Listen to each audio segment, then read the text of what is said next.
Hello everybody, it's Julia here from the Highly Sensitive Tarot.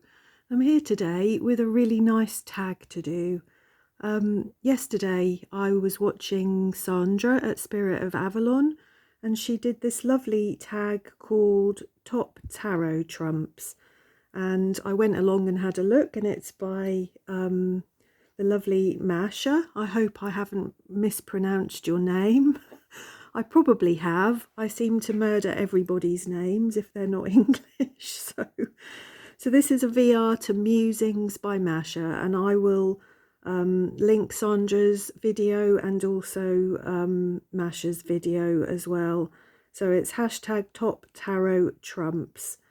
And the idea of this is that I think every week or two, maybe every couple of weeks, we're going to have a look at our top 5 tarot cards of the majors, the tarot trumps. And obviously today we're going to start with the Fool.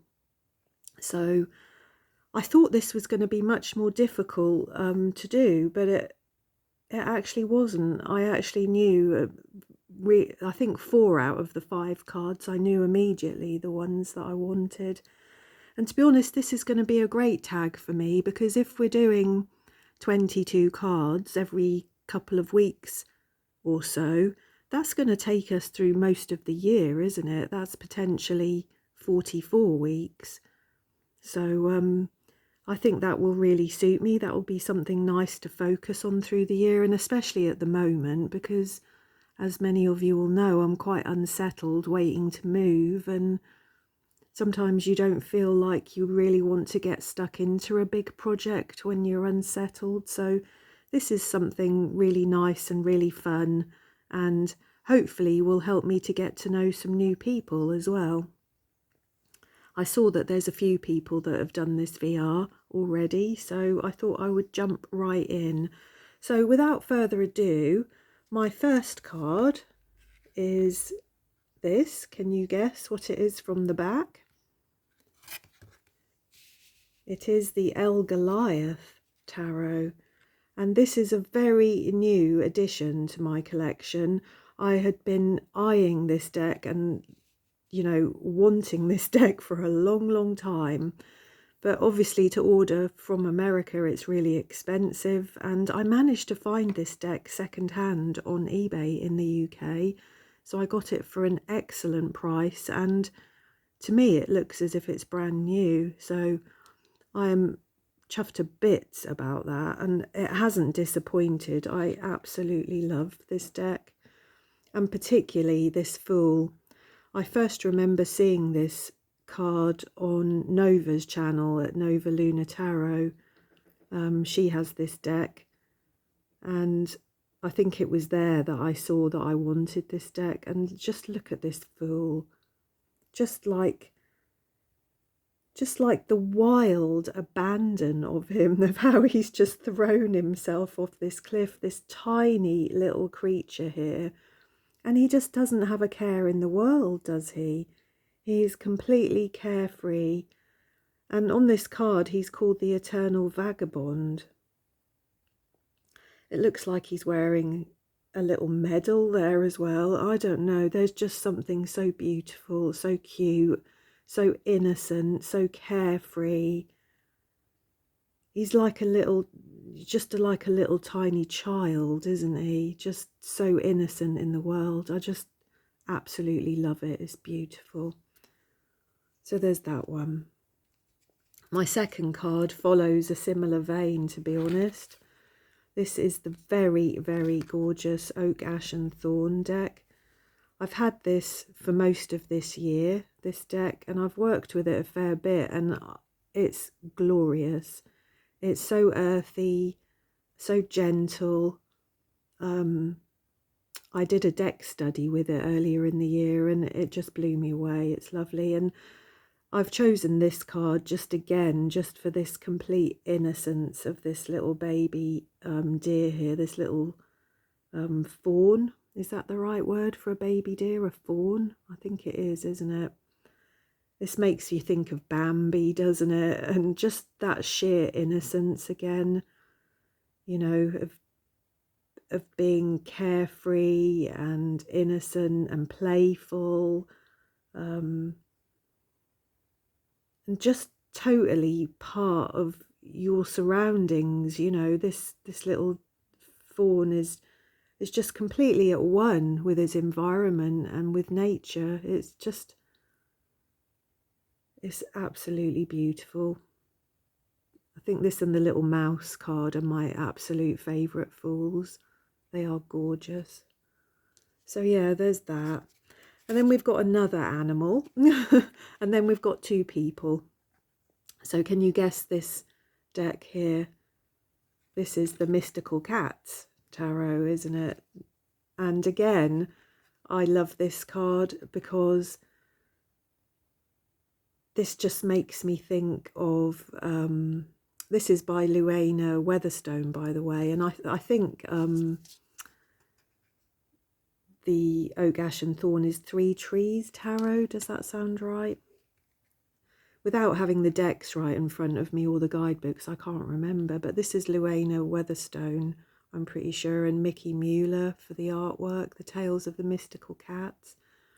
And again, this is just a card for me that just represents that innocence and just that sheer joy of exploring.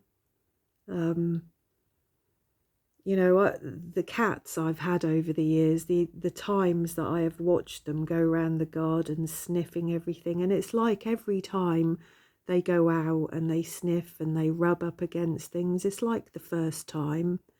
It's like you can still see all the wonder and excitement and thrill in their little faces as they go around and explore the garden. And, you know, my cat looks very much like this one, actually. My cat Porgy, he's a tabby with white feet and a white throat.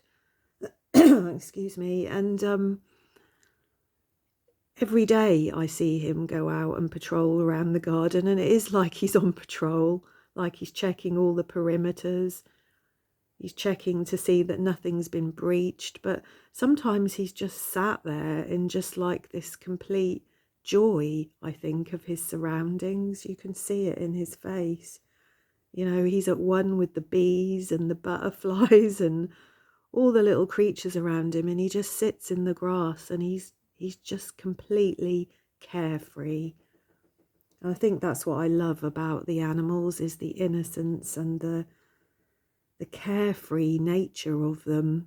Something that I just don't think that us people, you know, we don't often get close to that state of mind, do we? Or perhaps that non-state of mind. So the fourth card I've got here, this is from the Book of Shadows. I think it's volume 2. And I think this is by Barbara Moore. And again, I love this card because this is a teenage girl. It looks like she's on her way to school. She's maybe walking through the park. She's got her headphones in. She's got her cute boots on, her little skirt, her scarf. She's looking really cute. She knows that she's cute. She's carefree, I feel, at this age. This is a teenager. It's like she's got the world at her feet, isn't it? She's out there exploring, living it. You know, when you're that age, every day's an adventure, isn't it? In many ways, you're learning. And I think also this card makes me laugh because I think I remember back to myself at that age. I felt invincible. Do you know what I mean? Sometimes I think you feel that you know everything already at that age when you really don't. But it's all layered with this innocence and this carefree nature. And, you know, when I was that age, I was quite impulsive and I would throw myself into things without a care in the world, really, a lot of the time. It's only as you get older and the world knocks you back that you learn your lessons, don't you? But, you know, she's cute and carefree and she's living her life, and I just love that card. And then my last card, I don't know whether you'll know the back of this. This is another indie deck, and this I bought, I think, at the beginning of last year. This is the Pensive Path by Rhys Maran, and this has got to be one of my favourite. This is one of my favourite decks of all, but this has got to be one of my favourite Fool cards for sure, because she's completely different to all the others, isn't she? She couldn't be more different to this one, could she? Do you know what I mean? She's reluctant. She's like the anti-fool. And I often think that's me. You know, I don't know what it is she's got there. Is it a bow? I don't know who she is. You know, these pictures are taken from old artworks. I don't know whether she's a shepherdess. I don't know what is on the cliff with her, whether she's got, I don't know what that is that she's got with her. Is it a basket? I don't really know what it is, but she's laid on the end of the cliff there, isn't she? And she's looking reluctant. You know, she's maybe looking a bit fed up, a bit bored. She's looking directly at us, isn't she? As if to say, I'm not jumping off that cliff. I'm going to think about that a bit more. Or like, you must be crazy. I'm not jumping off that cliff. You know, I'm going to take my time. I'm going to think about that. I'm really not sure at all. And I don't know, it just makes me chuckle, really. The whole deck, the Pensive Path, makes me chuckle because it is on the darker side, I suppose, and it's quite cynical. It has a cynical take to the world. I think I remember Rhys saying that when she created this deck, it was in the middle of the first COVID lockdown, and I think this deck reflects her cynicism and her just complete fed upness with the world, really, of the way that the world was and all of the silly infringements on our rights and our freedoms. And, you know, I think the way that many of us were feeling, really. But Rhys created this deck at this time, and it certainly represents that kind of cynical energy, doesn't it? So yeah, I haven't got a lot else to say about that card. I just think it's like the anti-fool, isn't it? There's nothing carefree, there's nothing playful, there's no abandonment. She doesn't even look particularly innocent, does she, in this picture? She looks a little bit bored almost and fed up, doesn't she? But anyway, there's my first video in this series, the 5 Fools, my favourite 5 Fools. So I do hope everyone else will have a go at this tag, I think, and support Mascha. I think this is a lovely tag that, you know, we can all do throughout the year. I think some people are having sort of no buy years or low buy years, and I do hope that mine will be a low buy year this year. I hope that I'll have other things to keep me occupied in my new home, and also give me the chance to get to know all the decks that I have bought in the last year. But so this is a lovely idea, isn't it? Because it allows us to, you know, get our decks out, look through them, think about them, compare them, all the things that we love to do, don't we, here on Tarot Tube? So I do hope other people will have a go at this. And do say hello, do leave me some feedback, and I will see you all again soon. Thank you.